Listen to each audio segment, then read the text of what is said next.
ಮತ್ತೊಂದು ಕಡೆ ಹಾಸನ ಸಂಸದ ಶ್ರೇಯಸ್ ಪಟೇಲ್ ಆಯ್ಕೆ ಅಸಿಂಧುಗೊಳಿಸಲು ಕೂಡ ಹೈಕೋರ್ಟ್ಗೆ ಅರ್ಜಿ ಸಲ್ಲಿಸಲಾಗಿದೆ. ವಕೀಲ ದೇವರಾಜೇಗೌಡ ಪುತ್ರ ಡಿ ಚರಣ್ ಚುನಾವಣಾ ತಕರಾರು ಅರ್ಜಿ ಸಲ್ಲಿಸಿದ್ದು ನಾಮಪತ್ರ ಕ್ರಮಬದ್ಧವಾಗಿಲ್ಲವೆಂದು ಘೋಷಿಸುವಂತೆ ಮನವಿ ಮಾಡಿದ್ದಾರೆ. ಅಲ್ಲದೆ ಹಿಂದಿನ 5 ವರ್ಷಗಳ ಆದಾಯ ತೆರಿಗೆ ರಿಟರ್ನ್ ಸಲ್ಲಿಸಿಲ್ಲ, ಪ್ರಮಾಣ ಪತ್ರದಲ್ಲಿ ಸಂಪೂರ್ಣ ಮಾಹಿತಿ ನೀಡಿಲ್ಲ ಅಂತ ಆರೋಪಿಸಿದ್ದಾರೆ. ದಾವಣಗೆರೆ ಸಂಸದರಾಗಿ ಡಾಕ್ಟರ್ ಪ್ರಭಾ ಮಲ್ಲಿಕಾರ್ಜುನ್ ಆಯ್ಕೆ ಅಸಿಂಧುಗೊಳಿಸುವಂತೆ ಕೋರಿ ಪರಾಜಿತ ಬಿಜೆಪಿ ಅಭ್ಯರ್ಥಿ ಜಿಎಸ್ ಗಾಯತ್ರಿ ಸಿದ್ದೇಶ್ವರ್ ಕೋರ್ಟ್ ಮೊರೆ ಹೋಗಿದ್ದಾರೆ.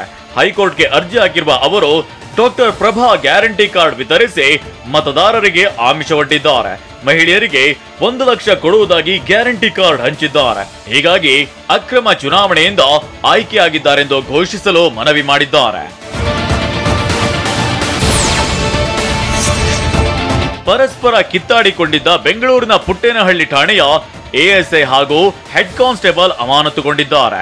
ಜುಲೈ 16ರಂದು ಠಾಣೆಯಲ್ಲಿ ಕರ್ತವ್ಯದ ಅವಧಿಯಲ್ಲೇ ಇಬ್ಬರು ಪರಸ್ಪರ ಕಿತ್ತಾಡಿದ್ರು. ಪ್ರಾಥಮಿಕ ವಿಚಾರಣೆ ವೇಳೆ ಎಎಸ್ಐ ಮಂಜುನಾಥ್ ಹಾಗೂ ಹೆಡ್ ಕಾನ್ಸ್ಟೇಬಲ್ ಅಂಜನಾಮೂರ್ತಿ ಇಬ್ಬರು ತಪ್ಪು ಎಸಗಿರುವುದು ಸಾಬೀತಾಗಿದೆ. ದಕ್ಷಿಣ ವಿಭಾಗ ಡಿಸಿಪಿ ಲೋಕೇಶ್ ಜಗಲಾಸರ್ ಸಸ್ಪೆಂಡ್ ಮಾಡಿ ಆದೇಶಿಸಿದ್ದಾರೆ. ಇನೋವಾ ಕಾರಿನಲ್ಲಿ ಬಂದು ಕುಡಿದ ಮತ್ತಿನಲ್ಲಿ ಶಾಲಾ ಬಾಲಕಿಯರ ಜೊತೆ ಅಸಭ್ಯ ವರ್ತನೆ ಮಾಡಲಾಗಿದೆ.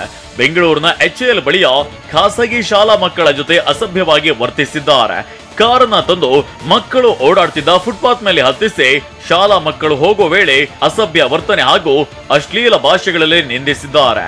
ಜನ ಪ್ರಶ್ನಿಸಿದ್ದಕ್ಕೆ ಅವರ ಮೇಲೆ ಹಲ್ಲೆಗೆ ಯತ್ನಿಸಿದ್ದಾರೆ.